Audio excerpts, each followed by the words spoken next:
semua manusia nanti akan menyesal. Wal asri, innal insana lafi khusri.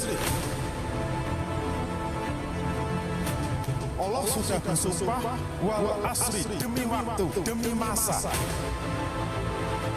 Kalau ada amalan yang ditimbang untuk berat, itulah yang harus kita kejar sampai ujung dunia. Janganlah kamu mati kecuali dalam keadaan Islam.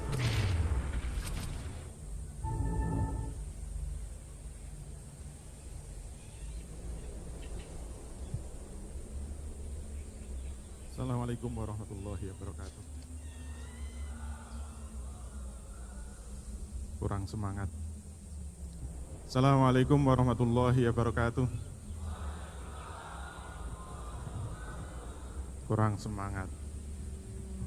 Saya doakan yang menjawab salam saya dengan semangat, utang-utangnya lunas. Tuh, kelihatan utangnya banyak. Assalamualaikum warahmatullahi wabarakatuh. Benar kan? Alhamdulillahirabbil alamin. Wassalatu wassalamu ala asrofil anbiya'i wal mursalin Sayyidina wa maulana Muhammadin wa ala alihi wa sahbihi ajmain. Amma ba'd. Bapak Ibu dan saudara-saudara sekalian, baik yang offline maupun yang online, alhamdulillah pagi hari ini kita bisa dipertemukan oleh Allah Subhanahu wa taala untuk bersama-sama mengikuti acara besar yaitu Truly Mega Muslimpreneur. Ini adalah batch yang kedua. Kita akan masuk satu materi yang sangat berat ya. Judulnya adalah dosa investasi. Untuk bapak-bapak yang hadir di sini yang ada kelainan jantung, tolong tunduk jari. Yang tidak kuat nanti langsung melambaikan tangan ya. Ini materinya berat. Tim P3K-nya sudah siap.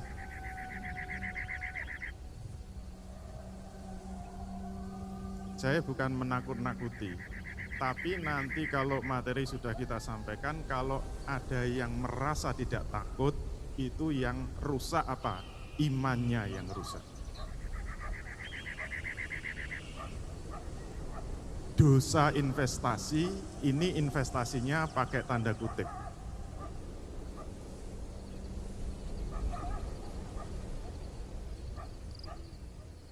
Sebagai pengantar, tadi saya dengarkan ini semua yang hadir adalah para pengusaha. Apa mimpinya seorang pengusaha? Mimpinya orang Islam, terutama yang pengusaha. Mimpinya apa? Kita lihat. Mimpi terbesarnya apa? Memiliki bisnis yang besar. Sudah cukup? Belum. Yang kedua apa? Memiliki pendapatan yang melimpah. Untuk apa? Bisnisnya besar, utangnya banyak. Paling berujung bunuh diri. Maka mimpi kedua apa? Bisnisnya besar, pendapatannya melimpah, tidak punya utang. Betul enggak? Yang ketiga, sudah sesuai dengan syariah. Kurang apanya? Halal itu bisnisnya. Besar, melimpah, halal. Nomor 3, rajin beribadah. Kurang apanya? Ini pasti kalau ada pengusaha kayak gini, dambaan calon mertua. Betul enggak? Enggak ada yang semangat. Kayaknya sudah punya semua ya. Berarti enggak ada yang punya target.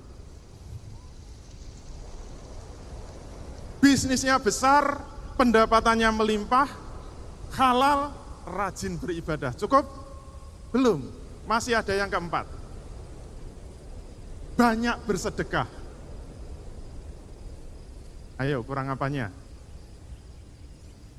Bisnisnya besar, pendapatannya melimpah, sesuai syariah, rajin beribadah, banyak bersedekah. Pokoknya yang gitu kan.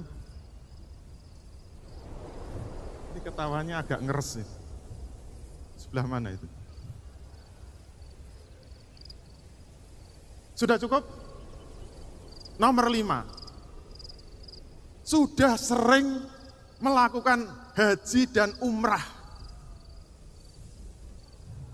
Nggak boleh umroh ya, nanti nggak Ini tulisannya kan umrah. Ayo, masih ada yang kurang? Bisnisnya besar, pendapatannya melimpah sesuai syariah, rajin beribadah, rajin bersedekah, sudah naik haji dan umrah.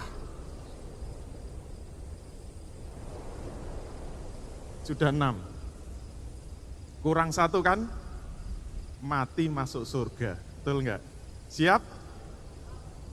Siap masuk surga? Hari ini mati? Pertanyaannya, mimpi-mimpi ini sudah cukup apa belum? Sudah ada yang ke-6-6-nya tercapai? Tolong tunjuk jari. Bisnisnya besar, pendapatannya melimpah, sudah sesuai syariah, rajin beribadah, rajin bersedekah, tiap tahun umrah. Ada yang sudah seperti itu? Kalau belum berarti ini mimpi kita semua, betul enggak? Ini mimpinya para pebisnis, ini mimpinya para pengusaha, semua bermimpi untuk seperti ini. Kenapa? Ini adalah senikmat-nikmatnya hidup. Membayangkan inilah yang disebut apa? Fid dunya hasanah. Ini yang disebut hidup di dunia benar-benar penuh kebajikan. Mimpi semua pengusaha. Ini kurang apanya coba? Berarti tinggal 1 yang belum, mati masuk surga.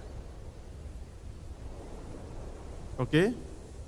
Maka kalau 6 ini sudah di tangan kanannya, tinggal 1 langkah kan, mati masuk surga. Betul? Oleh karena itu pertanyaan terakhir apa?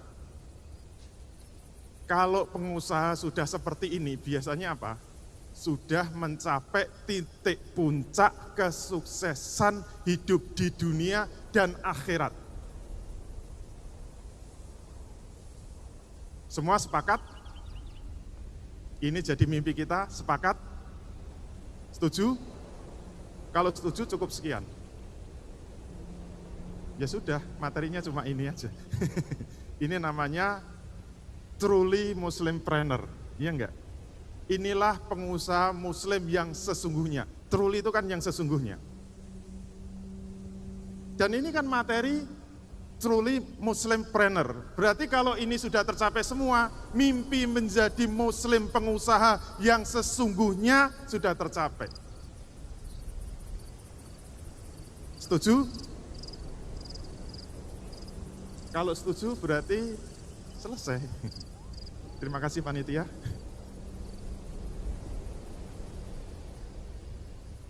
Bapak, Ibu, dan saudara-saudara sekalian, kalau kita menganggap ini mimpi besar kita, dan nanti kalau mati dijamin masuk surga, mohon maaf, masih terlalu tergesa-gesa. Kalau ada yang mimpinya seperti ini, kita buktikan, bisa masuk surga apa enggak? Ada yang berani komentar, kalau 6 tadi sudah terpenuhi, bisa masuk surga? Dijamin masuk surga? Berani menjamin? Surgane sopo? Oh, ini ada yang luar Jogja ya. Lupa kalau ada yang online. Surgane mbae po gitu. Biasanya kalau orang Jogja gitu. Mohon maaf, jangan tergesa-gesa. Itu mimpi yang belum berakhir. Itu masih Muslimpreneur, tapi belum truly Muslimpreneur. Kenapa? Setuju tidak setuju, sebagai Muslim kita harus menghadapi dosa. Ternyata dosa itu 3 macam. Dosa itu ternyata 3 macam. Umat Islam sekarang nggak sadar. Dikiranya dosa itu cuma satu macam. Apa? Banyak pengusaha muslim, termasuk kaum muslimin sekarang, menganggap dosa itu hanya satu macam. Yang disebut dosa itu karena kesalahan-kesalahan yang dibuat dirinya sendiri. Betul enggak? Yang disebut dosa itu apa? Saya tidak sholat, dosa. Saya tidak puasa, dosa. Saya ngambil riba, dosa. Saya berbohong, dosa. Saya berzina, dosa. Itu dosa jenis pertama. Dan biasanya ceramah-ceramah kita, pengajian-pengajian kita, ustadz-ustadz kita, kalau menjelaskan dosa ya cuma nomor satu ini. Padahal dosa itu 3 macam.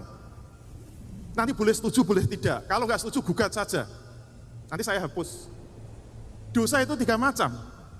Ada dosa jenis kedua, ada dosa jenis ketiga. Inilah dosa yang tidak pernah dibahas. Dosa kedua dan ketiga ini tidak pernah dibahas. Sudah dilupakan umat Islam. Padahal ini dosa yang paling berbahaya, dosa yang paling besar, dosa yang tidak bisa ditaubati. Yang paling ngeri itu. Kecuali syarat dan ketentuan berlaku. Bahasanya orang bisnis kan gitu. S dan K. Syarat dan ketentuan berlaku. Nanti kita buktikan. Mau istighfar sampai jungkir balik, sampai ngeluso-ngeluso, bahasa Jerman yaitu. Tidak diterima oleh Allah. Sorry ya, tidak bisa. Dosa kedua dan ketiga. Ini banyak dosa ini. Yang kedua apa? Kita lihat. Dosa karena kesalahan kepada orang lain. Dosa karena kesalahan pada orang lain. Hati-hati. Nanti kita tunjukkan. Ini dosa yang tidak bisa ditaubati. Diistighfari tidak bisa. Dan yang paling mengerikan dosa jenis ketiga. Ini saya kalau menyampaikan materi ini biasanya, wah, yang protes banyak sekali. Bahkan mengatakan ini ajaran bid'ah, ajaran sesat, ajaran yang enggak ada dalilnya. Dosa jenis ketiga. Dosa apa? Dosa karena kesalahan yang dibuat orang lain. Coba bayangkan, yang salah orang lain, yang dosa orang lain, kita ini tidak ngapa-ngapain, kita tidak berbuat dosa, kita tidak berbuat maksiat, kita tidak berbuat kesalahan, dikirimi dosa terus. Ayo, pernah menemukan dosa kayak gini? Enggak ada kan? Langsung ini mesti ajaran sesat. Itu ajaran yang dipengaruhi oleh akidah Kristiani. Ada dosa warisan. Masa Islam ada dosa warisan? Ini bid'ah berarti. Sabar. Tahan nafas dulu. Ada dosa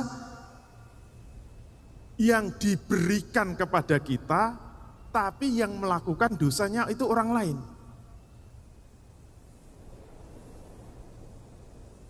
Dan ini paling banyak. Setuju nggak setuju, ini paling banyak.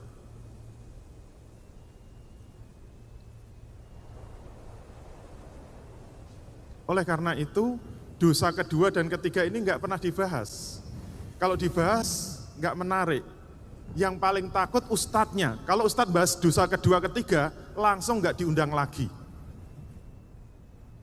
Yang paling ditakuti ustadz itu kan kalau nggak diundang lagi. Mati pangannya kan. Makanya nanti saya jangan diundang lagi. Karena apa? Karena saya bukan ustadz. Sekarang pertanyaannya, kenapa dosa kedua dan ketiga tidak pernah dibahas? Ini cuma bikin marah, bikin panas hati. Ini ceramah yang tidak menyejukkan. Makanya ustadz-ustadz kita, kalau kita undang pengajian, materi yang dipilih apa? pasti materi yang enak-enak, yang baik-baik, yang menyejukkan, yang memunculkan kerukunan, keharmonisan, toleransi. Nah, itu kan yang dipilih. Jangan yang keras-keras, bau-bau radikal. Radikal bebas apa radikal tidak bebas? Kok jadi iklan kosmetik ya? Saya mirip bintang iklan tadi. Kok nggak muncul lagi? Saya kaget, kok bintang iklannya keren mirip saya gitu.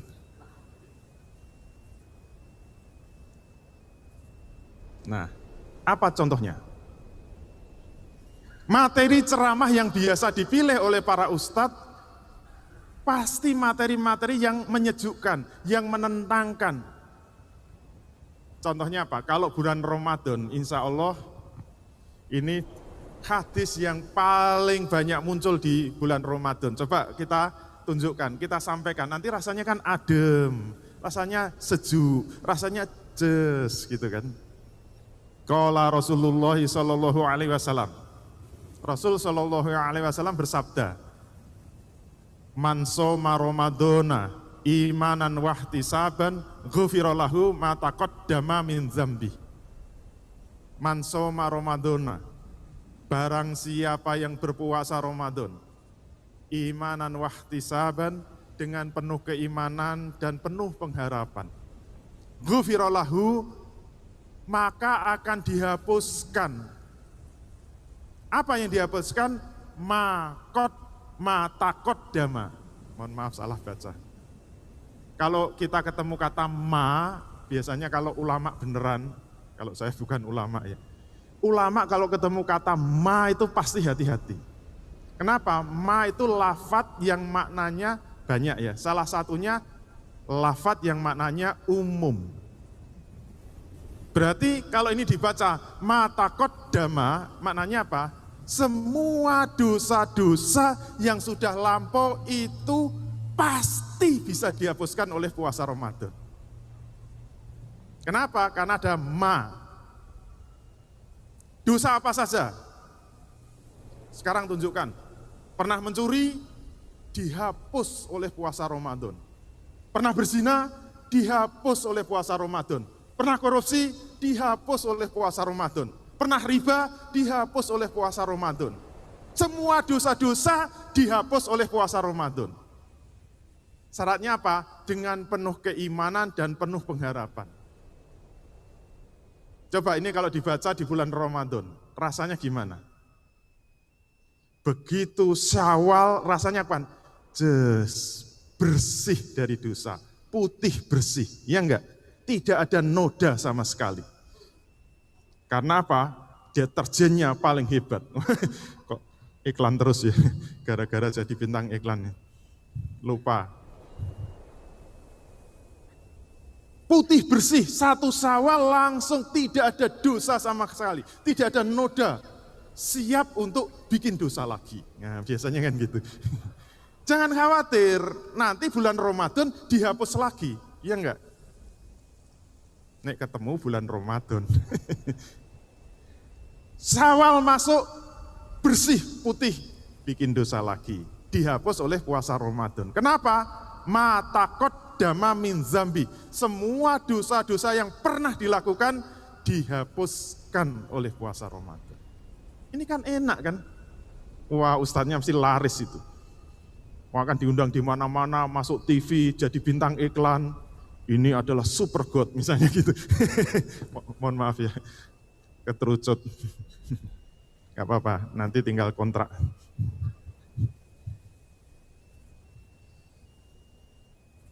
Enak enggak? Di buku saya, wah ini mohon maaf ya panitia. Contohnya banyak ayat yang seperti ini. Tinggal kebutuhannya apa? Suruh ngisi mau berangkat haji, ada ayatnya. Ada yang apa ayatnya? Al-hajju mabrurun. Laisa jazauhu illal jannah. Wah, enak kan? Siapa saja yang hajinya mabrur, tidak ada balasannya kecuali surga.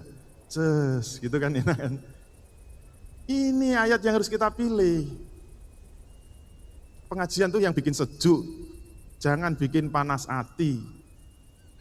Banyak itu contohnya. Bapak Ibu sekalian, sekarang pertanyaannya apa sih? Nah, ini khusus yang tanya mesti ulama, ahli usul fikih. Pertanyaannya apa? Apakah puasa Ramadan bisa menghapus semua dosa-dosa? Ma taqaddama min dzambi, ingat, ma itu semuanya. Apakah semua dosa-dosa itu bisa dihapuskan oleh puasa Ramadan? Ini kalau bagi ulama usul, hati-hati ketemu kata ma. Kenapa? Karena ada kaidah usul yang bunyinya apa? Dalilul am yabqa fi umumihi malam yarid dalilu takhsisi. Ini bagi ulama usul pasti hati-hati. Dalilul am, dalil yang umum kayak apa? Ma taqaddama min dzambi, itu maknanya dalil yang umum. Dalilul am, dalil yang umum itu tetap berada pada keumumannya selama tidak ada dalil yang mengecualikan, selama tidak ada dalil yang mentakhsisnya. Berarti apa? Selama tidak ada dalil yang mengecualikan, semua dosa-dosa pasti bisa dihapuskan oleh puasa Ramadan. Tugas ulama apa? Mencari tahsis dalil. Ada enggak? Kalau enggak ada, aman, tentram, makmur, bahagia. Sekarang pertanyaannya, ada enggak dalil yang mentahsiskan? Ini kerjaannya ulama, bukan kerjaan saya. Ada enggak dalil yang mentahsiskan? Masya Allah, ternyata ada. Gara-gara dalil ini, dalam tanda petik ya, gara-garanya dalam tanda petik. Gara-gara dalil ini, muncullah dosa jenis kedua. Dalil ini ternyata dalil takhsis. Ma taqaddama min dzambi ditakhsis oleh dalil ini. Panjang dalilnya itu. Gara-gara dalil ini, dalam tanda petik, muncul dosa jenis kedua, yaitu apa? Dosa karena kesalahan kepada orang lain. Hati-hati, nanti kita lihat, dosa-dosa jenis kedua ini bukannya dihapuskan oleh puasa Ramadan, nanti sebaliknya, menghabisi pahala puasa Ramadan. Kita lihat hadisnya panjang. Anna Rasulullah sallallahu alaihi wasallam, bahwasanya Rasul sallallahu alaihi wasallam pernah bertanya kepada para sahabat. Ini pertanyaan dari Rasul kepada para sahabat. Qala, Rasul bertanya. Apa pertanyaannya? Atadruna mal muflisu. Rasul tanya, atadruna mal muflisu. Wahai para sahabat, tahukah kamu siapa orang yang bangkrut itu? Muflis. Siapa orang yang bangkrut itu? Qalu, para sahabat menjawab, al-muflisu fina man la dirhama lahu wala mata. Para sahabat menjawab, orang yang bangkrut menurut kami, al-muflisu fina, orang yang bangkrut menurut kami itu adalah man la dirhama lahu, orang yang tidak punya dirham lagi, wala mata, dan sudah tidak punya harta kekayaan lagi. Ini mesti jawaban pengusaha. Para sahabat ternyata kebanyakan pengusaha. Semoga pengusaha di sini seperti generasi sahabat. Allahumma amin. Kelihatan dari jawabannya kan? Orang yang bangkrut menurut kami, orang yang sudah tidak punya dirham. Dirham itu uang kecil zaman Nabi, uang receh. Kalau sekarang ya sudah di dompetnya nggak ada uang 1000-an, nggak ada uang 2000-an, nggak ada uang 5000-an. Coba dicek, bangkrut itu. Kenapa? Isinya cuma ratusan ribu. Yaitu pengusaha berarti. Apalagi kalau nggak ada uangnya sama sekali, duitnya plastik. Wah, itu lebih kaya lagi. Wala mata, tidak punya harta kekayaan lagi. Dulu punya mobil sudah dijual, bangkrut itu. Dulu punya sawah sudah dijual, bangkrut. Dulu punya rumah sudah dijual, bangkrut. Dulu punya istri sudah, enggak boleh ya kalau istri. Bangkrut itu. Fakola, kemudian Nabi mengatakan, ternyata bukan itu yang disebut bangkrut dari kalangan umatku. Nabi kemudian menjelaskan. Fakola, innal muflisa min ummati ya'ti yaumal qiyamati bisolatin wasiyamin wazakatin. Sampai di sini. Nabi mengatakan, innal muflisa min ummati, sesungguhnya orang yang bangkrut dari kalangan umatku. Siapa? Man ya'ti yaumal qiyamati bisolatin. Orang yang datang besok menghadap Allah di hari kiamat dengan membawa amal sholat penuh. Tidak pernah bolong. Sholatnya full. Tidak pernah satu kali pun meninggalkan sholat. Beres sholatnya. Tidak hanya itu, wasiyamin. Nah, puasanya juga beres. Puasa Ramadannya beres. Tapi Nabi mengatakan apa? Bangkrut dia itu. Nah, ini kan kayaknya bertentangan dengan hadis tadi. Bangkrut. Puasanya beres, nggak pernah meninggalkan puasa. Bangkrut. Tidak hanya itu, wazakatin, selalu membayar zakat. Kalau perlu sudah haji. Kalau nggak dipanggil haji nggak noleh. Apalagi sudah 3 kali hajinya. Manggilnya harus 3 kali. Haji, haji, haji, baru menoleh. Pak Haji nggak mau noleh. Pak Haji, haji nggak mau noleh. Pak Haji, haji, haji, baru noleh. Ada apa ya? Kenapa? Hajinya udah 3 kali. Bangkrut dia itu. Kenapa? Nah, kita lihat yang membuat bangkrut itu apa sih? Kelanjutannya apa? Wa ya'ti qad syatama haza, wa qadafa haza, wa kalamala haza, wa safaka dama haza, wa daraba haza. 5 yang disebut Nabi. Hati-hati. Ini dosa-dosa jenis kedua. Kita lihat nomor 1 apa? Wa ya'ti qad syatama haza. Kata Nabi, kenapa dia bangkrut? Sayangnya besok dia menghadap Allah itu dengan membawa dosa syatama. Syatama itu apa? Ini yang harus kita perhatikan. Syatama itu apa? Syatama itu dosa pernah menghina orang lain, pernah melecehkan orang lain, pernah merendahkan orang lain di dunia dan tidak pernah diselesaikan di dunia, tidak pernah minta maaf di dunia. Hati-hati, ini walaupun dia rajin taubat, rajin istighfar, tidak diterima. Kalau tidak diselesaikan di dunia, ini namanya syarat dan ketentuan berlaku tadi. Kalau tidak diselesaikan di dunia, diselesaikan di akhirat. Cara menyelesaikannya gimana? Mohon maaf, di akhirat tidak ada acara sawalan lagi. Tidak ada halal bihalal. Di akhirat caranya menyelesaikan, kita loncat ya hadisnya. Fayu'to haza min hasanatihi wa haza min hasanatihi. Ngeri cara menyelesaikannya. Besok cara menyelesaikannya, ini ibaratnya gini ya. Misalnya orang tadi sudah diperiksa. Pemeriksaan pertama mesti rukun Islam kan? Sudah syahadat berarti muslim. Pemeriksaan pertama apa? Sholatnya beres, puasanya beres, zakatnya beres, hajinya beres, 5 beres. Berarti apa? Tiket surga dikasihkan.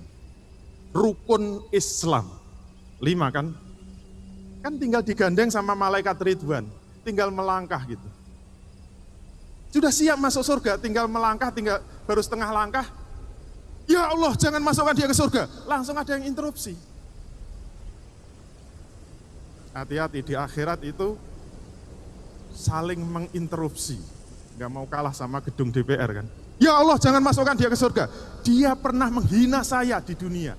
Dia pernah melecehkan saya di dunia. Dan dia belum pernah minta maaf sama saya.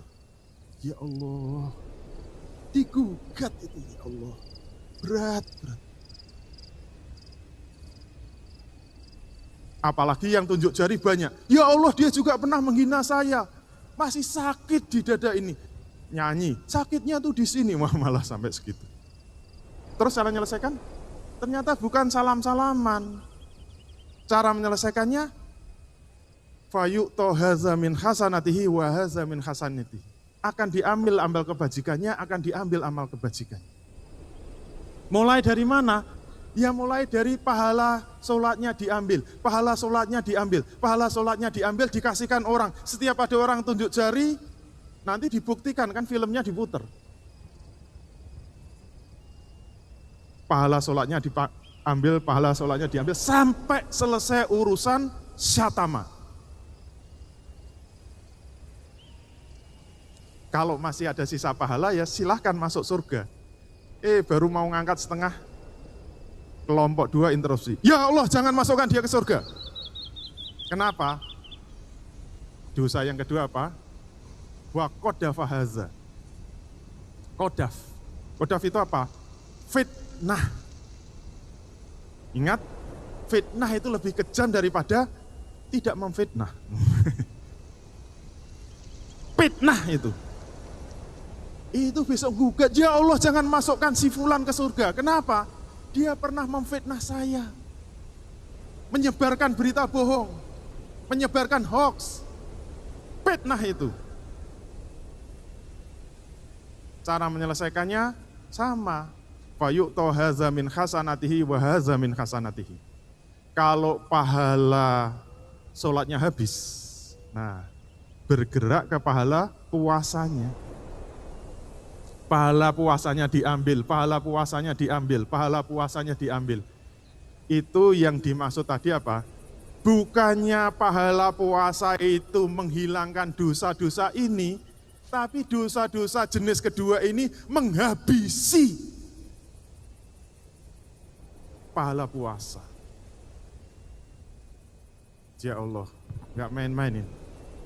Selesai urusan qodaf, kelompok 3 interupsi. Nah ini yang ada hubungannya dengan pengusaha. Hati-hati, pengusaha ini berat. Kenapa? Yang ketiga apa? Wa akala mala haza. Ya Allah jangan masukkan dia ke surga. Kenapa? Dia pernah makan harta saya secara tidak hak. Ya Allah. Contohnya apa? Utang orang bayar. Punya utang tidak dibayar di dunia, itu nanti nagihnya di akhirat. Kata Nabi, tapi di akhirat nanti tidak ada dinar dan dirham. Bayar utang di akhirat itu tidak dengan dinar dan dirham. Tidak dengan uang, tidak ada rupiah, tidak ada dolar. Bayarnya pakai apa? Bayarnya pakai amal kebajikan, amal kebajikan, amal kebajikan. Kalau pahala puasanya habis, bergerak ke zakatnya kan. Zakat-zakatnya diambili, zakatnya diambili, zakatnya diambili, sampai selesai urusan bisnisnya.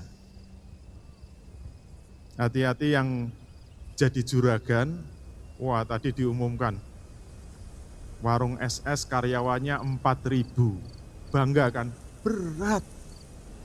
Nanti siang ketemu ya. Nanti tanya aja, bagaimana rasanya punya karyawan kok 4.000. Kalau mereka sudah kerja, kalau tidak dibayar, di dunia ini tidak dibayar, di akhirat ditagih, masalahnya itu. Bayarnya tidak pakai uang, pakai amal kebajikan, pakai amal kebajikan. Ya Allah, berat. Yang lebih berat apa?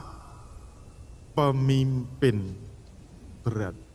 Jadi pemimpin kak korupsi. Wah, berat itu. Angel. Angel pokoknya. Angel itu apa sih?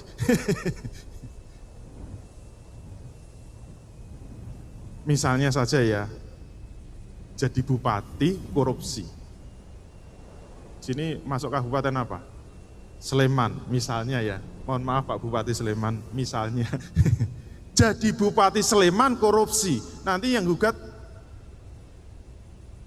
seluruh penduduk Sleman kan?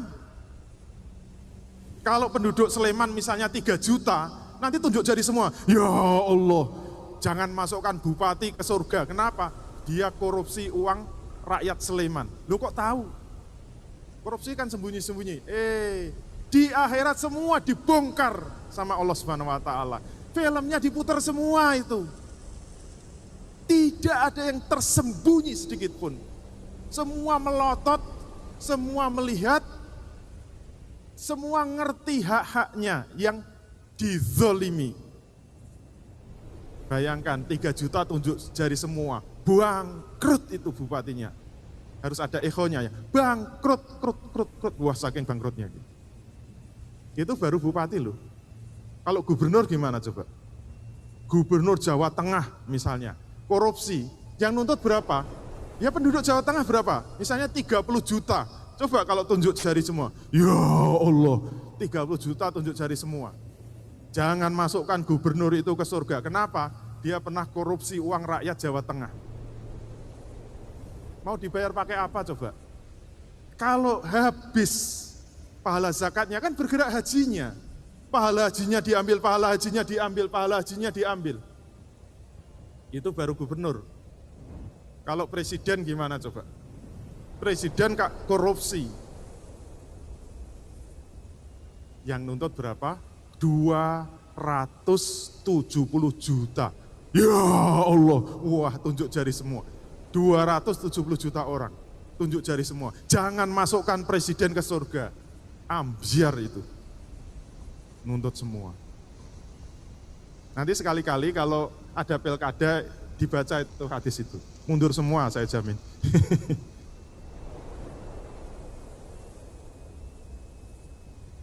Itu baru nomor 3. Nomor 4 apa? Kalau masih ada sisa pahala, jangan khawatir, tetap masuk surga. Tapi masih ada kelompok yang keempat, yaitu kelompok hitam. Oh kelompok biru. Oh kelompok coklat. Alhamdulillah. Yang keempat apa? Wasafakat damahaza. Menumpahkan darah seseorang. Hati-hati mohon maaf yang jadi aparat ya. Jangan mentang-mentang pistolnya 2. Kalau pengusaha kan pistolnya 1. Kalau aparat 2. Biasanya enggak paham ibu-ibu, kalau bapak-bapak paham. Jangan main tembak sembarangan, ya Allah. Kalau itu tidak hak, tidak diselesaikan di dunia dengan cara yang hak, itu ditagih sampai akhirat. Bangkrut itu, padahal Quran mengatakan 1 nyawa, apalagi seorang mukmin kok ditembak mati, dosanya seperti membunuh manusia seluruhnya. Ayo, yang tunjuk jari berapa? Sandunya kan, ya Allah, dia pernah membunuh 1 orang mukmin. Makanya jaminannya apa? Masuk neraka selama-lamanya. Hati-hati, ada 2 yang disebut dalam Quran yang bisa masuk neraka selama-lamanya. Apa? Riba sama membunuh. Hati-hati yang pengusaha ya. Kalau pengusaha dalilnya apa? Waman ada faulaika ashabun nar hum fiha khalidun. Barang siapa yang mengulangi mengambil riba, padahal sudah tahu riba itu haram, malah menorak haramnya riba. Faulaika ashabun nar, mereka itu adalah penghuni-penghuni neraka, hum fiha khalidun, dan dia akan kekal di dalamnya. Masuk neraka selama-lamanya. Itu untuk pengusaha. Bangkrut. Yang kelima apa? Wadoroba hadza. Dia pernah memukul, dia pernah menempeleng, dia pernah menendang, dia pernah menyiksa. Tidak diselesaikan di dunia dengan cara yang hak. Cara yang hak itu kisos kalau dalam Islam. Kisos itu dibalas sesuai dengan yang dilakukan. Kisos tidak hanya membunuh ya. Ya ayyuhallazina amanu kutiba alaikumul qisasu fil qatla. Wahai orang-orang yang beriman, telah diwajibkan atas kamu jalankan kisos atas pembunuhan. Kalau membunuh, balas bunuh. Tapi kalau menyiksa, itu dibalas disiksa. Misalnya Anies Baswedan disiram air keras. Itu kisosnya apa? Suruh balas disiram air keras sampai buta matanya. Itu namanya kisos. Kalau enggak mau, pilihan kedua apa? Diat. Diat satu mata itu setengah diat. Satu diat itu 1.000 dinar. 1.000 dinar itu kira-kira 4 miliar. Separuh mata, hati-hati, 2.000 miliar. 2 miliar diatnya. Kalau tidak diselesaikan di dunia, membayarnya tidak pakai diat, pakai amal kebajikan, pakai amal kebajikan, pakai amal kebajikan. Penutup hadisnya apa? Ngeri penutupnya itu. Nabi mengatakan, fa in faniyat hasanatuhu qabla ayubdama alaihi. Ketika habis semua pahala-pahalanya, habis semua amal-amal kebajikannya, pahala syahadatnya habis, pahala sholatnya habis, pahala puasanya habis, pahala zakatnya habis, pahala hajinya habis, pahala sunnah-sunnahnya habis, sodako-sodakonya udah habis, tahajud-tahajudnya habis, puasa sunnahnya habis, semua habis, tapi yang nuntut masih banyak. Belum selesai urusannya, masih tunjuk jari, ya Allah saya pernah disiksa, ya Allah saya pernah dilecehkan, ya Allah saya pernah diutangi, belum bayar, ya Allah. Terus cara menyelesaikannya gimana? Kalau pahalanya habis, yang nuntut masih banyak, cara menyelesaikannya bagaimana? Dibalik sama Allah, dibalik. Ukhidha min khotoyahum faturihat alaihi. Dibalik. Akan diambil dosa-dosa orang yang disalahi tadi, kemudian dikasihkan kepada orang yang bersalah. Ya Allah, ngeri kan ini. Nanti kalau presiden misalnya ya, presiden kok berbuat dosa, dosa jenis kedua ya, itu nanti kalau habis semua pahalanya, nanti rakyatnya ditanya yang gugat tadi. Kamu masih punya dosa enggak? Banyak, diambil kasihkan presidennya. Kamu masih punya, diambil kasihkan presidennya. Kamu masih punya dosa, diambil. Semua dosa-dosa rakyatnya diambili, dikasihkan presidennya. Terus penutupnya apa? Penutupnya summa turiha finnar. Kemudian orang ini dilemparkan ke dalam api neraka. Bangkrut, krut. Muflis, bangkrut. Gara-gara apa? Dosa jenis kedua. Hati-hati, dosa apa? Dosa muamalah. Dosa karena kesalahan kepada orang lain. Walaupun ibadahnya jos, walaupun ibadahnya sudah melaksanakan semua rukun Islam, bahkan sudah haji, bangkrut dia.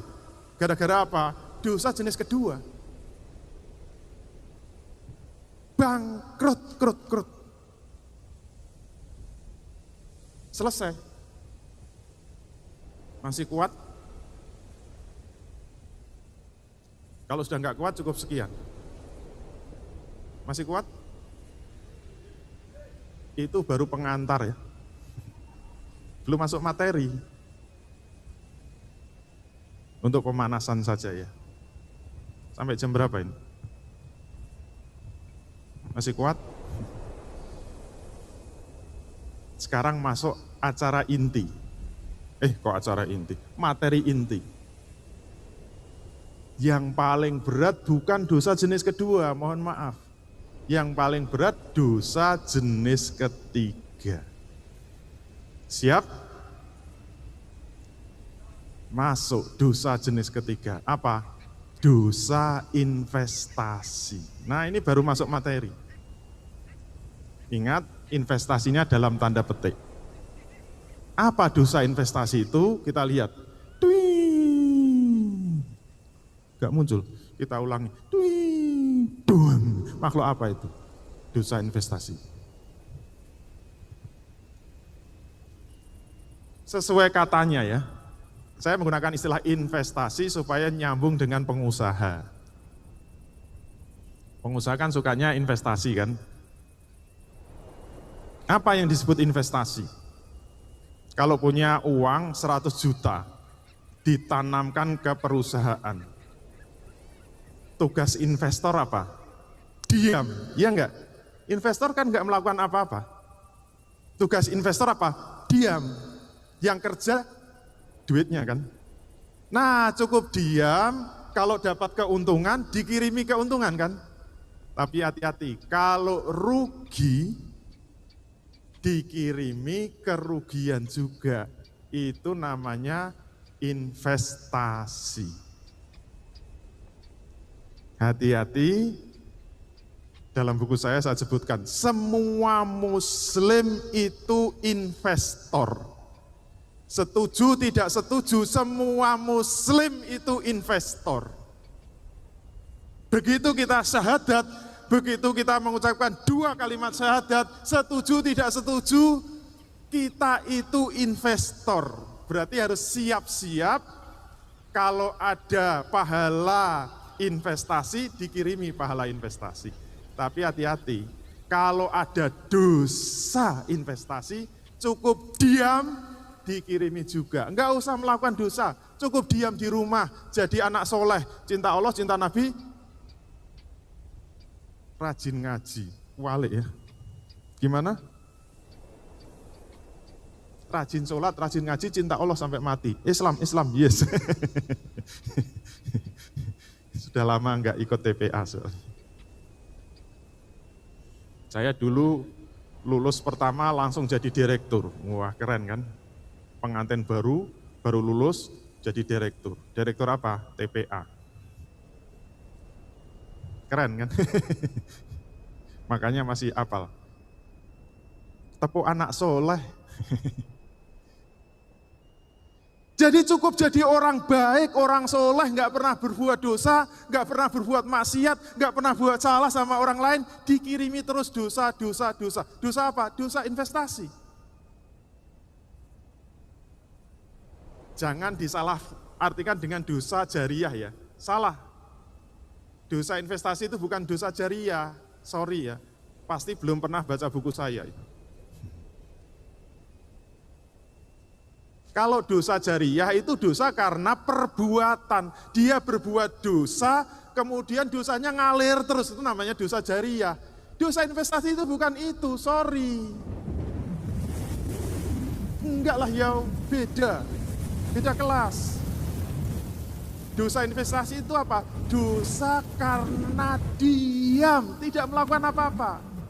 Tapi dikirimi terus, nah itu namanya investasi, bukan jariah. Salah itu.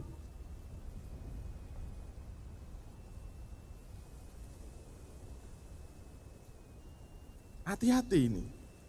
Jadi nggak melakukan dosa apa-apa, nggak percaya kita ambil contoh. Nomor 1, yang paling mudah.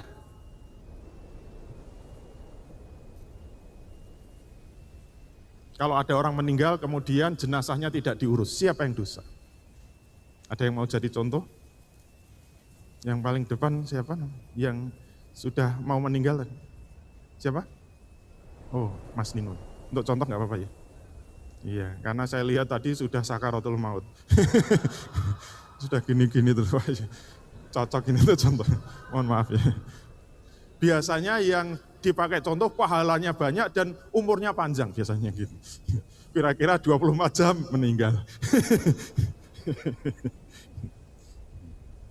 Mas Nino tadi sudah teklak-tekluk ya. Dudak meninggal dunia. Jamaah takut semua, lari semua keluar. Saya undang jamaah, malah lari semua. Jamaah, Mas Nino dibiarkan terlentang di gedung ini. Mari kita hitung. 1 hari 1 malam, jenazahnya terlantar. Kita jamaah yang lari pulang ke rumah, kerjaannya apa? Diam kan? Cukup diam di rumah. Jadi anak soleh, rajin sholat, rajin ngaji, cinta Allah sampai mati. Islam, yes, jangan diteruskan, itu tepuk radikal. Islam, yes, berhenti. 1 hari 1 malam, jenazahnya Mas Nino diterlantarkan. Kita dapat dosa enggak? Cukup diam di rumah, dapat dosa enggak? Dapat dosa kan? Ngalir, 24 jam ngalir terus. Misalnya 3 hari 3 malam, Mas Nino jenazahnya kita terlantarkan. 3 hari 3 malam, kita cukup diam di rumah. Enggak usah ngapa-ngapain kan? Cukup diam di rumah. Dapat dosa enggak? Dosa, ngalir terus itu 3 hari 3 malam. 1 bulan ini dibiarkan sampai jadi tengkorak kayak tadi. Mana tadi? Nah, ini tengkoraknya Mas Nino. 1 bulan kita biarkan. Dosanya berapa? 1 bulan ngalir terus. Enggak usah minta, enggak usah minta. Enggak usah berbuat dosa, cukup diam di rumah.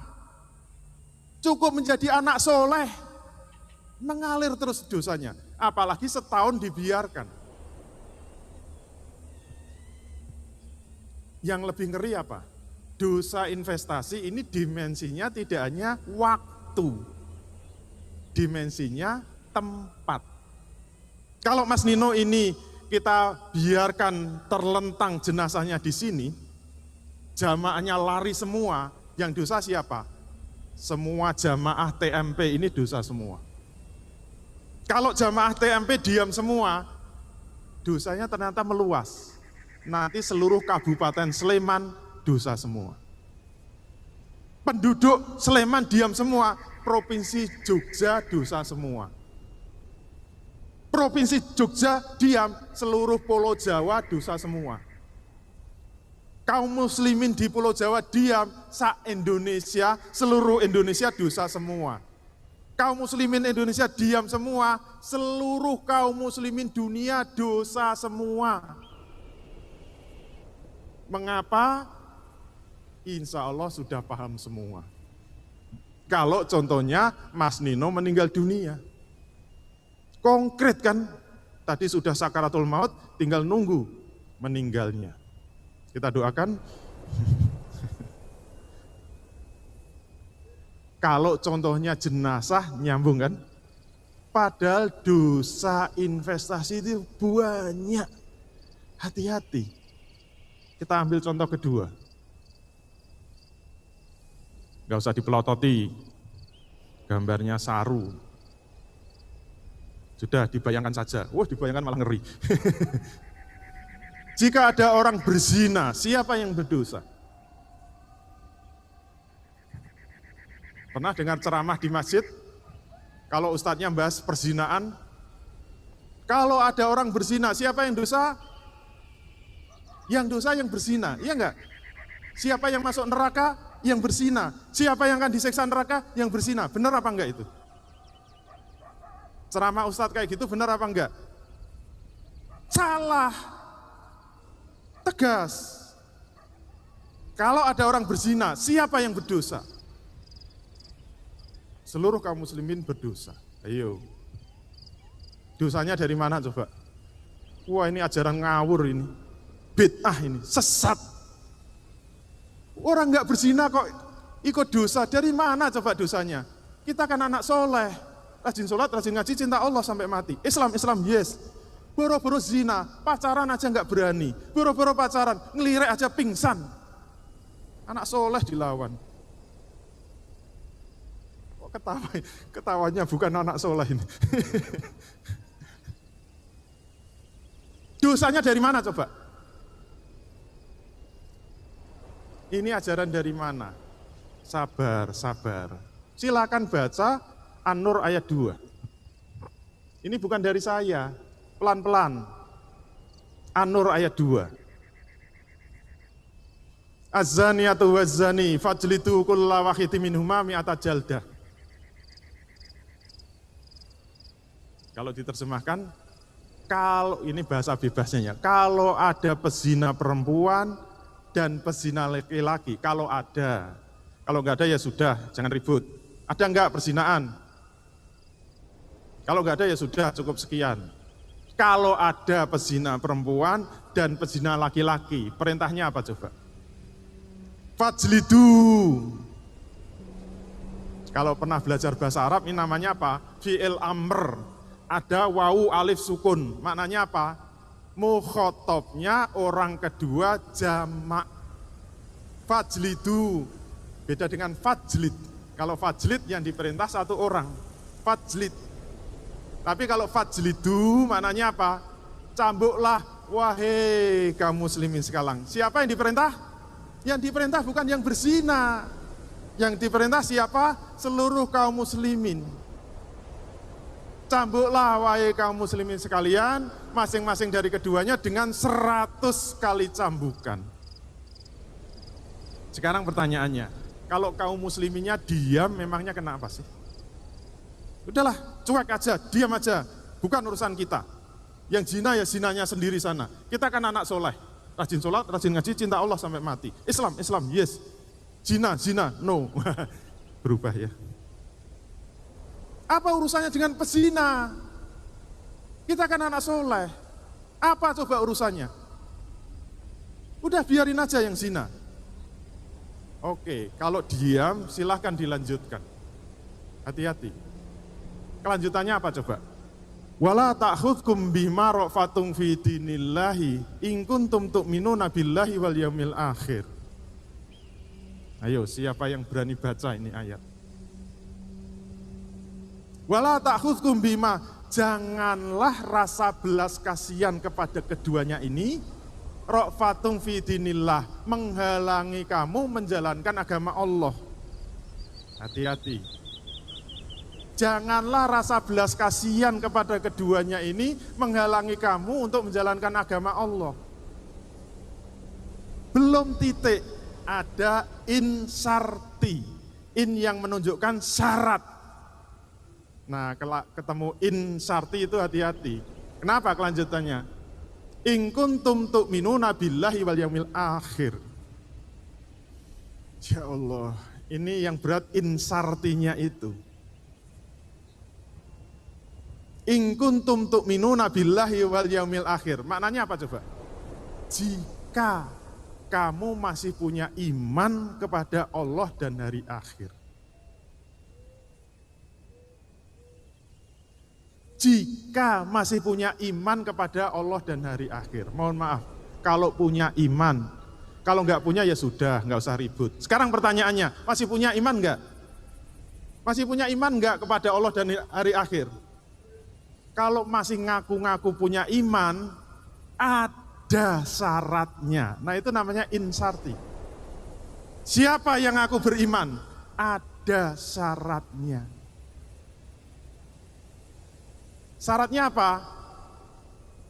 Tidak boleh diam, tidak boleh merasa belas kasihan. Sehingga tidak mau menjalankan agama Allah. Kalau kita merasa belas kasihan, kalau kita diam, kalau kita tidak mau melaksanakan agama Allah, berarti apa? Berarti kita tidak punya iman kepada Allah dan hari akhir. Mohon maaf, ini taruhannya iman. Ayo, siapa yang ngaku punya iman? Apalagi kajiannya akidah terus. Kajiannya akidahnya harus benar-benar murni. Akidahnya harus benar-benar suci. Akidahnya harus benar-benar kuat. Ayo yang ngaku punya akidah kuat siapa? Yang akidahnya murni siapa? Kalau ada berzina kok diam, bohong itu.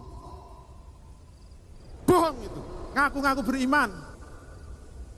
Siapa yang bilang? Allah Subhanahu wa taala. Bohong itu. Kalau ngaku beriman itu maknanya apa? Ya minimal hatinya itu gelisah lah gitu loh. Kok cuek? Gimana ngaku-ngaku akidahnya paling hebat? akidahnya paling murni. Bohong itu. Mohon maaf, nggak diterima itu imannya. Bohong. Berat, ngaku-ngaku beriman itu berat. Wal yashhad azabahuma ta'ifatun minal mu'minin. Persaksikanlah hukuman itu di tengah-tengah orang yang beriman. Ayo, masih ada yang ngaku beriman, dari mana imannya itu? Ini baru satu loh, kita buka lagi. Ayo, ini lebih ngeri lagi. Enggak kelihatan tulisannya. Kalau ada orang membunuh, siapa yang berdosa? Sama, yang berdosa seluruh kaum muslimin berdosa. Dosanya dari mana coba? Silahkan baca Al-Baqarah 178 yang saya bacakan tadi. Sama, sentuhannya pasti iman. Ya ayyuhallazina amanu. Mohon maaf, ini yang ngomong Allah ya, bukan saya ya. Wahai orang-orang yang ngaku beriman. Ayo, siapa yang ngaku beriman? Ya ayyuhallazina amanu, wahai orang-orang yang beriman. Mohon maaf, ini yang disentuh imannya, iman. Apa perintahnya? Kutiba alaikumul qisasu fil qatla. Kalau membaca ayat puasa aja gagah kan. Wah, ustadz-ustadznya gagah perkasa. Kalau bulan Ramadan, ya ayyuhallazina amanu kutiba alaikumus syiyamu kama kutiba alal ladzina min qablikum la'allakum tattaqun. Wah, itu gagah sekali. Saya pernah itu di masjid saya. Ustadznya gualaknya minta ampun. Mohon maaf, saya akan membacakan satu ayat yang berat. Ini hanya khusus yang beriman saja. Yang nggak beriman keluar dari masjid. Wah, takut semua kan. Khusus orang yang beriman saja. Kenapa? Kita akan mendapat perintah yang sangat berat. Apa perintahnya? Ya ayyuhallazina amanu kutiba alaikumus syiyamu kama kutiba alal ladzina min qablikum la'allakum tattaqun. Perintahnya apa? Kutiba alaikumus syiyam. Perintahnya apa? Kutiba alaikumus syiyam. Apa maknanya kutiba? Kutiba itu telah diwajibkan. Apa maknanya wajib? Wajib itu harus dilaksanakan. Apa maknanya harus? Harus dilaksanakan. Kalau tidak dilaksanakan, disiksa di dalam neraka, disiksa di dalam api yang menyala-nyala. Itu satu masjid takut semua itu. Pasti ibu-ibu paling takut. Ya Allah, besok saya puasa, ya Allah. Bener ya Allah, saya besok puasa. Kenapa? Takut sama kutiba. Itu Al-Baqarah 183. Terus yang baca 178 siapa coba sekarang? Ada yang berani membaca? Ya ayyuhallazina amanu kutiba alaikumul qisas. Kok pelan? Takut. Apa tadi? Qisas.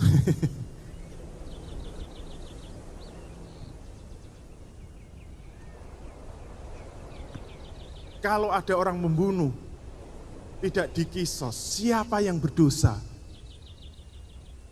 Yang beriman. Kenapa? Wajib.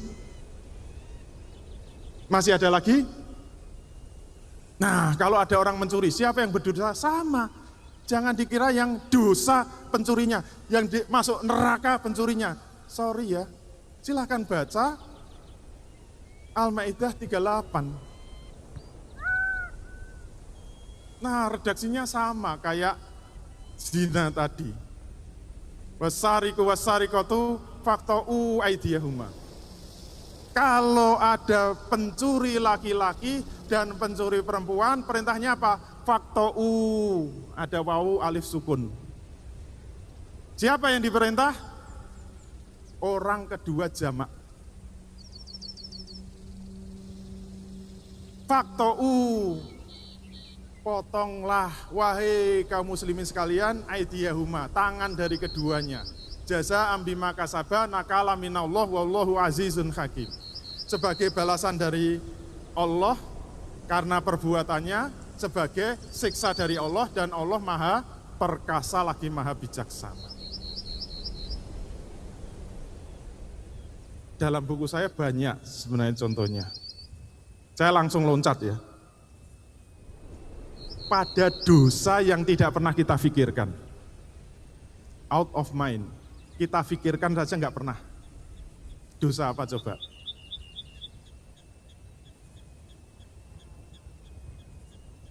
Kalau ada orang kafir, siapa yang berdosa? Kita biasanya nyebut kafir, yang dosa yang kafir, yang masuk neraka yang kafir, masuk neraka selama-lamanya yang kafir. Apa hubungannya dengan kita? Kita kan anak soleh, rajin sholat, rajin ngaji, cinta Allah sampai mati. Islam, yes. Kafir, no. Nah baru keluar. Apa urusannya sama kafir? Sekarang coba pikir, kalau ada orang kafir di dunia ini, siapa yang dosa?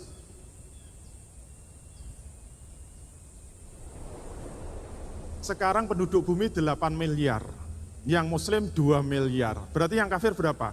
6 miliar, enggak main-main. Kalau di bumi ini ada 6 miliar orang kafir, siapa yang berdosa? Jangan main-main, seluruh kaum muslimin berdosa. Dosanya dari mana? Silahkan baca At-Taubah 29:39. Pelan-pelan. Panjang sekali. Qatilu, wah pembukaannya saja langsung menghentak. Qatilu, maknanya apa? Perangilah, langsung wawu alif sukun. Siapa yang diperintah?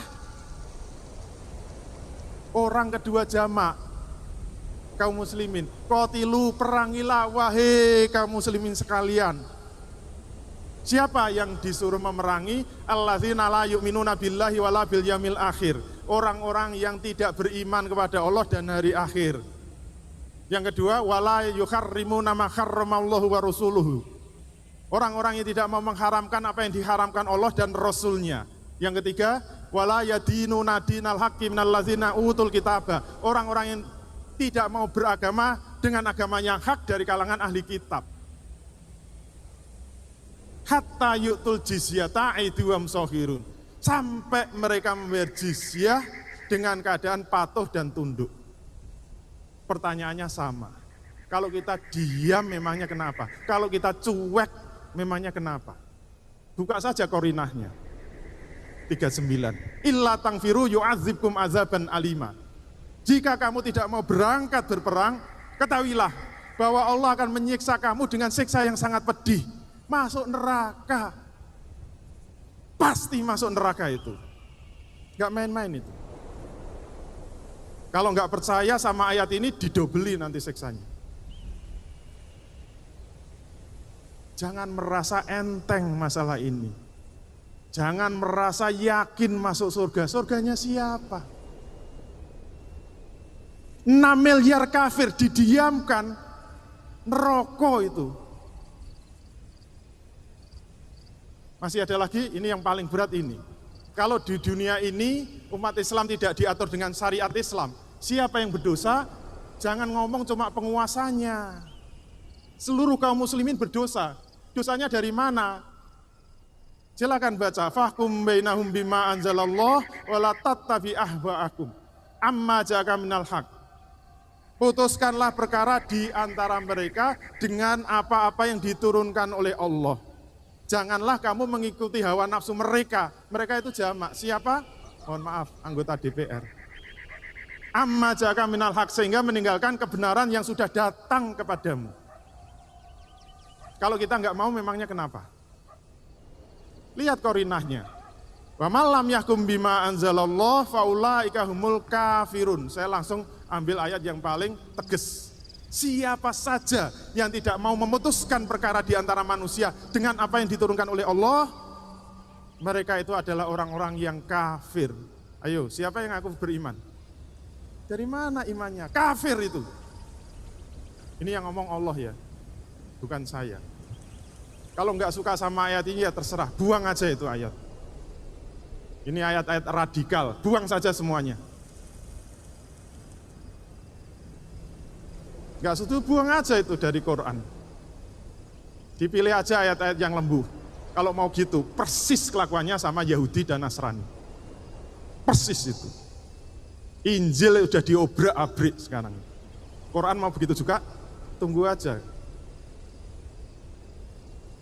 Kalau ayat-ayat ini dipersekusi semua, dianggap ayat-ayat radikal, udah buang aja itu. paling sisa sepertiganya. Enak, lembut, ya enggak? Kita bisa bersatu, bertoleransi. Dari mana? Ya Allah, sekarang kita hitung. Ini jamnya tinggal separuh ya. Ini jam kalau kita biarkan muter terus. Maksudnya apa? Kita suruh menghitung. Hitunglah dosa investasi kita. Tidak hanya Indonesia ya. Seluruh dunia ini. Setiap detik, setiap menit, setiap waktu, setiap hari, setiap bulan, setiap tahun. Berapa dosa investasi yang terus mengalir. Di dunia ini berapa terjadi kasus pembunuhan. Di dunia ini berapa terjadi kasus pemerkosaan, perzinaan. Di dunia ini berapa terjadi kasus pencurian, kasus pemurtatan, kasus pembantaian umat Islam, kasus umat Islam yang tidak diatur dengan syariat Islam. Coba hitung. Bangkrut itu. Dan mohon maaf, ini dosa yang tidak bisa diampuni, tidak bisa ditaubati. Gak percaya? Dosa apa sih ini? Nah, sekarang baru buka kartu. Dosa investasi itu apa sih? Bid'ah ya ini. Dosa investasi itu apa? Dosa investasi itu dosa yang berasal dari fardu kifayah yang tidak diamalkan. Padahal fardu kifayah itu 90% dari syariat Islam. Fardu ain cuma 10%. Nah, saya banyak diprotes memang. Kok dapat 90% dari mana? Coba kalau ke pesantren cari kitab-kitab fikih muamalah, ditumpuk bandingkan dengan kitab fikih ibadah. Fikih ibadah itu bahas dari toharoh sampai haji. Kalau fikih muamalah, mulai dari jual beli, sampai bab kekhilafan, sampai bab jihad, numpuk itu, banyak sekali. Muamalah maliyah saja, yang saya biasanya ngajar muamalah maliyah ya, itu aja 42 judul. Mulai jual beli, sewa menyewa, ada ijaroh, ya sama saja sewa menyewa, ada sirkah, ada kafalah, ada tuman dan sebagainya. Banyak itu. Nah, sekarang yang terlantar itu fardu kifayah, fardu kifayah, fardu kifayah. Kenapa terlantar? Karena di sekolah yang disebut fardu kifayah cuma satu, yaitu apa? Ngurus Mas Nino meninggal dunia. Selalu contoh fardu kifayah apa? Ngurus jenazah. Fardu kifayah apa? Ngurus jenazah. Pokoknya kalau Mas Nino meninggal, sudah dikuburkan, selesai. Berarti fardunya selesai, fardu ain selesai, fardu kifayah selesai, mati masuk surga. Surganya sopo? Surganya siapa coba? Fardu kifayah itu banyak, ya Allah. Nah sekarang yang jadi pertanyaan. Tadi ya, oke kita tawar. Bisa enggak fardu kifayah ini kita gugurkan? Termasuk dosa-dosa kifayah, bisa enggak ditaubati? Bisa enggak? Tidak bisa. Loh masa katanya Allah Maha Pengampun? Bisa enggak ditaubati? Tidak bisa. Masa enggak bisa ditaubati? Tidak bisa. Itu dari mana? Tidak bisa. Apa nggak bisa ditawar? Tidak bisa. Nggak percaya? Coba Mas Nino suruh meninggal dunia lagi. Geludak meninggal dunia. Sekarang kita tunggui di sampingnya. Mas Nino masih atang-atang itu masih terkapar di ruangan ini. Kita mengelilingi jenazahnya Mas Nino.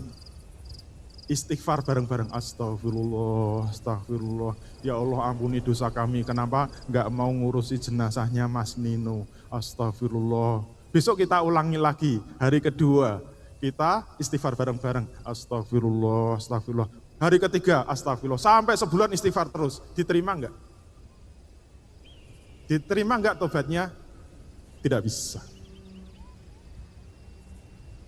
Dosanya tidak bisa gugur, kewajibannya nggak bisa gugur sampai sempurna urusan jenazahnya Mas Nino. Ukurannya sempurna apa? masuk liang kubur secara sempurna. Baru gugur dosa-dosanya.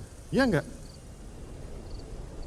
Maka harus kita pastikan, selama Mas Nino masih duduk di situ, kita dosa semua. Selesai acara kita kubur bareng-bareng. Oke? Siap? Lu malah ketawa. Niat mati enggak?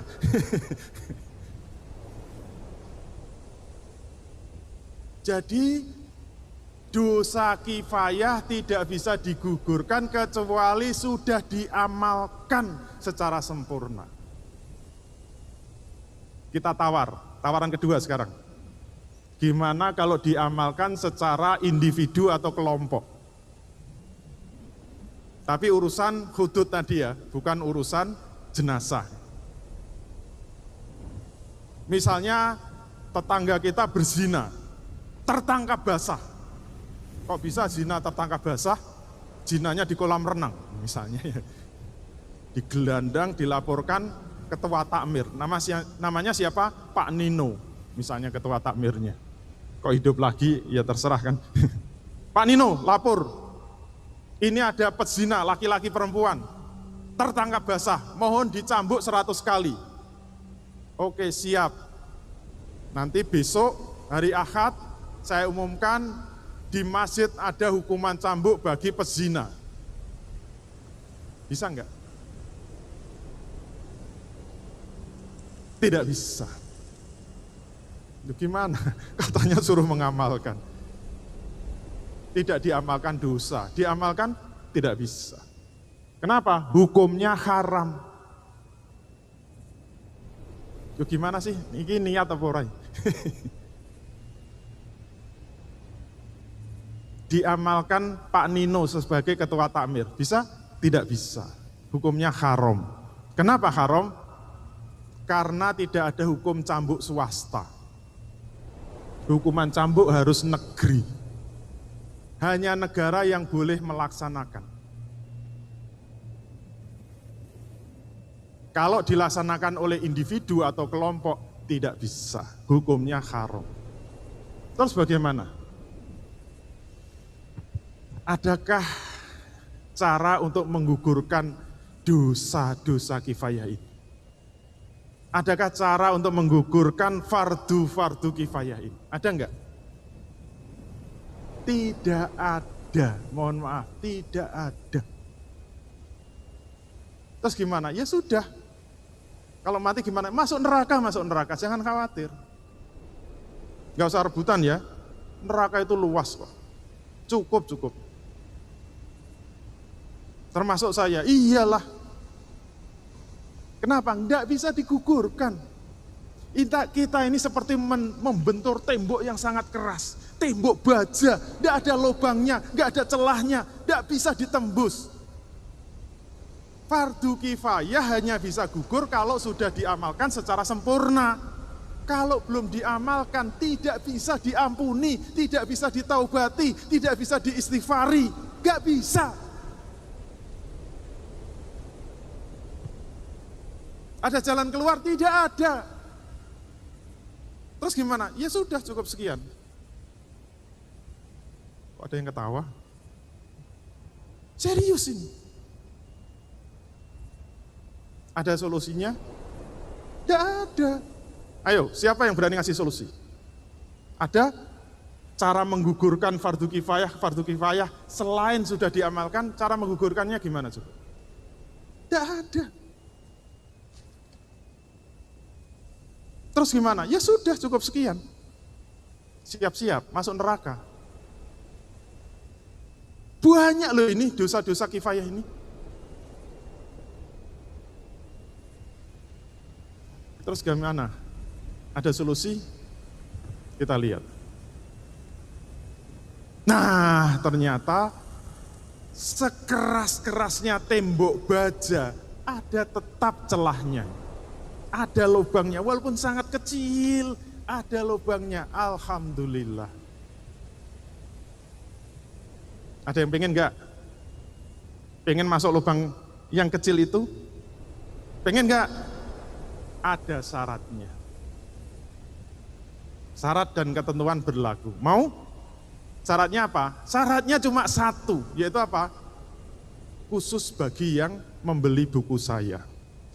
Insya Allah ada jawabannya.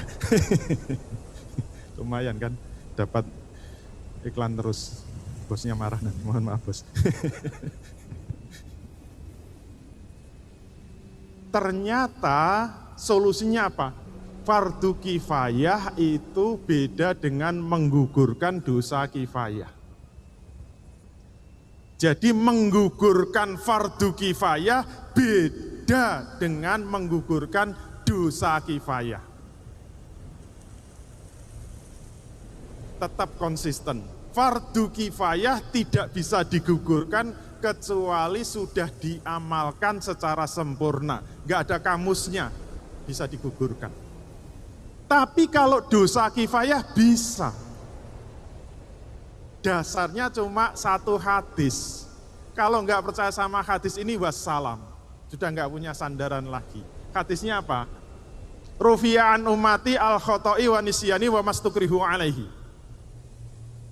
Akan diangkat pena malaikat terhadap 3 perkara. Diangkat itu maksudnya apa? Tidak ditulis sebagai dosa. Tidak ditulis sebagai dosa terhadap 3 perkara. Yang pertama apa? Al-khoto', tidak sengaja. Contohnya apa? Saya lama nggak ketemu Mas Nino ya. Kangen saya cablek. Kabarnya langsung meninggal dunia. Itu namanya tidak sengaja. Mohon maaf ya. Tidak dosa. Yang kedua apa? Nisyan. Lupa. Misalnya puasa, siang-siang lapar, makan 1 piring, lupa, 2 piring, lupa, 3 piring baru ingat, loh saya puasa. Itu tidak dosa. Dan tidak membatalkan puasa. Enak kan? Kalau mudah lupa itu jangan ditangisi. Saya dulu pas mahasiswa itu sedih. Kenapa? Mudah lupa, nilainya jeblok terus. Sekarang bersyukur. Ternyata lupa ada manfaatnya. Yaitu apa? Tidak dosa. Seharusnya dulu saya pas jawab soal, saya bilang, mohon maaf Pak saya lupa. Kan tidak dosa. Sekarang saya jadi dosen, mahasiswa saya banyak yang kreatif. Mesti ngomongnya gitu, mohon maaf Pak, saya benar-benar lupa, padahal tadi malam sudah tidak baca. Semoga Bapak orang yang pemaaf, insya Allah orang yang pemaaf pahalanya besar. Ya saya maafkan, tapi nilainya tetap D. Dibales sama mahasiswanya. Nah yang kita bahas yang nomor 3, wa mastukrihu alaih, keterpaksaan atasnya. Maksudnya apa? Kita coba lagi, Mas Nino meninggal lagi ya, gludak meninggal. Wes ping piro? Jamaah keluar semua, keluar jamaah, keluar semua. Saya ikut keluar. Wah, berdesir-desir keluar sampai di jalan saya baru ingat loh, ini kan fardu kifayah. Kok malah saya lari? Dosa kan saya. Akhirnya saya balik kanan, lari karena tergesa-gesa, kepleset, gludak, mati juga. Saya ikut meninggal dunia. Nyusul Mas Nino. Saya satu-satunya yang bersih dari dosa. Bapak-bapak sekalian mohon maaf, dosa semua. Kenapa? Pulang. Ayo, nanti jangan sampai ada yang pulang. Kalau setelah zuhur pulang, dosa kabeh. Dosa, kenapa? Karena pulang ke rumah tidak mau ngurus jenazahnya Mas Nino. Walaupun jenazahnya Mas Nino masih terlantar, saya bersih dari dosa. Kenapa? Saya sudah masuk kategori terpaksa. Sudah berusaha, pengen ngurus jenazahnya Mas Nino, di tengah jalan meninggal dunia, bersih dari dosa. Kenapa? Terpaksa. Berarti kesimpulannya apa? Berarti kesimpulannya dosa kifayah hanya dituliskan kepada umat Islam yang diam. Hati-hati, diam itu bukan emas. Fardu kifayah ini menimbulkan dosa kifayah, dosa kifayah hanya ditulis kepada umat Islam yang diam, tidak mau berusaha. Ini loh catatannya dosa, banyak banget kan, sampai ruwet gitu. Malaikat bingung kan nulisnya. Diam itu mengalirkan dosa kifayah. Berarti kesimpulannya apa? Kalau ingin menggugurkan dosa kifayah, wajib ada amal. Bukan sembarang amal, tapi amal dakwah yang sungguh-sungguh sampai kategori terpaksa. Ingat, harus sampai kategori terpaksa. Kalau tidak sampai kategori terpaksa, mengalir lagi dosanya. Berarti amalan dakwah yang sampai kategori terpaksa itu apa? Sampai kerekelan kayak gini. Di buku saya ada 4 syaratnya. 1 bab sendiri saya bahas. Kalau pengen terpaksa syaratnya harus 4. Kalau nggak mau ya sudah. Mau nggak? Ya sudah kalau nggak mau. Mau nggak? Syaratnya 4. Nomor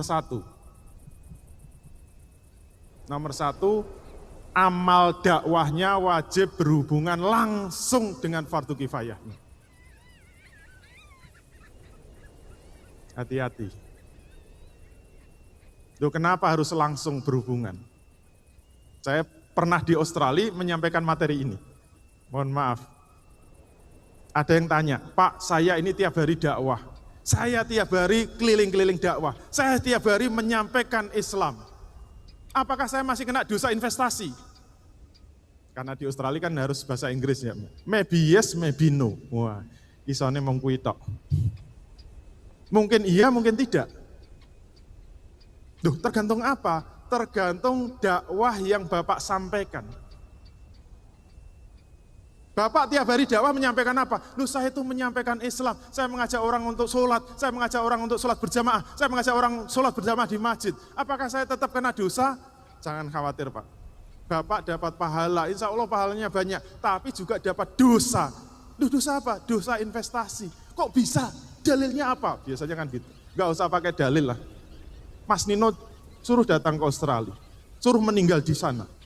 Gludak meninggal lagi. Pokoknya kalau belum 7 kali, belum selesai.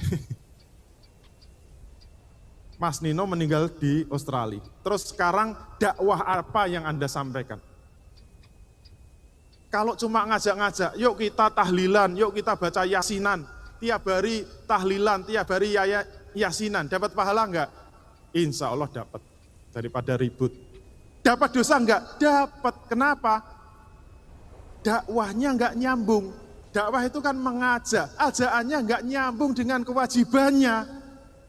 Kewajibannya kan ngurus jenazah, kok malah diajak yasinan. Enggak nyambung kan? Demikian juga sekarang ini yang belum diamalkan apa? Fardu kifayah, belum diamalkan, enggak ada yang mendakwahkan. Kalau ceramah di masjid, bulan Ramadan, orangnya sudah terawih semua, orang yang sudah sholat terawih itu kan mesti sudah berpuasa Ramadan. Loh, ayat yang disampaikan kok seruan berpuasa Ramadan. Nyambung enggak itu? Mbok sekali-kali naik sedikit lah, mundur 5 langkah ke belakang ketemu 178 tadi Al-Baqarah. Ya ayyuhalladzina amanu kutiba alaikumul qisasu fil qatla. Ambiar itu jamaahnya. Bubar kabeh. Itu apa enggak salah yang dibaca ayatnya? Ada yang berani? Kalau ada yang berani, syarat pertama lulus. Kalau syarat pertama enggak berani ya sudah, wassalam.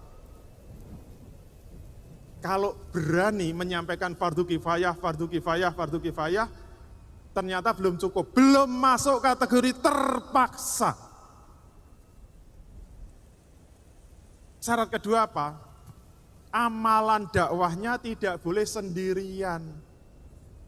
Kenapa? Ini hubungannya dengan negara, hubungannya dengan mendakwai negara. Mendakwai negara tidak bisa sendirian, mohon maaf tidak didengar. Coba sekali-kali nanti datang ke istana negara, teriak-teriak, ditangkap itu sama petugas. Petugas apa? PLN, disetrum. Orang gila ucul. Harus berjamaah, wajib. Dalilnya apa? Malayatimul wajibu illa bihi wa huwa wajibun. Suatu perkara tidak sempurna pelaksanaannya dengan sesuatu, maka sesuatu itu menjadi wajib hukumnya. Oke, kita sudah masuk kelompok jamaah. Masih ada syarat ketiga, apa? Tidak boleh sembarang jamaah. Jamaahnya atau kelompoknya harus jamaah siyasi, kutlah siyasi atau kelompok politik. Loh, kenapa harus kelompok politik? Jangan emosi dulu. Politik dalam bahasa fikih itu apa? Bukan menurut ilmu politik. Politik atau siyasah menurut fikih itu apa? Asiyasah ya riayatus su'unil ummah dakhilian wa kharijian. Yang disebut politik itu kepengurusan urusan rakyat baik dalam negeri maupun luar negeri. Urusan rakyat diurusi pakai apa itu namanya siyasah. Jadi kalau ada kelompok yang menyerukan kepada pemerintah supaya pemerintah itu mau ngurusi rakyatnya dengan syariat Islam, itu namanya kelompok politik Islam yang wajib dimasuki. Berarti kelompok itu ada dua macam, kelompok khairiyah dan kelompok siyasiyah. Kelompok khairiyah itu apa? Kelompok sosial kemasyarakatan. Organisasi sosial kemasyarakatan, contohnya apa? Organisasi yang membuat rumah sakit Islam, sekolah Islam, madrasah Islam, panti asuhan Islam, pesantren Islam, itu namanya khairiyah, sosial kemasyarakatan. Dapat pahala enggak? Insya Allah dapat. Dapat dosa enggak? Insya Allah dapat. Dosa apa? Dosa investasi. Kenapa? Kalau kelompok itu tidak pernah menyeru, tidak pernah mendakwai kepada penguasa agar penguasa mau melaksanakan syariat Islam untuk mengatur rakyatnya, berarti kena dosa investasi. Maka jangan sembarang masuk kelompok, kelompoknya itu apa? Kelompok siyasah. 3. Satu lagi yaitu apa? Kalau sudah masuk kelompok siyasah, tidak boleh hanya setor nama. Harus bersama-sama tunduk patuh kepada perintah-perintah pemimpinnya supaya bergerak secara bersama dalam shaf yang teratur sampai terpaksa. Kalau meninggal dunia, kok syariat Islam fardu kifayah belum terlaksana, bersih dari dosa. Namanya apa? Wa mastukrihu alaih, keterpaksaan atasnya. Kalau 4 ini sudah kita jalani, sampai mati harus ditekuni. Kalau kita istirahat sebentar saja, nanti ngalir lagi fardu kifayah. Dosa-dosa kifayah ngalir lagi. Tidak boleh ada istirahat, sampai mentok, sampai mati.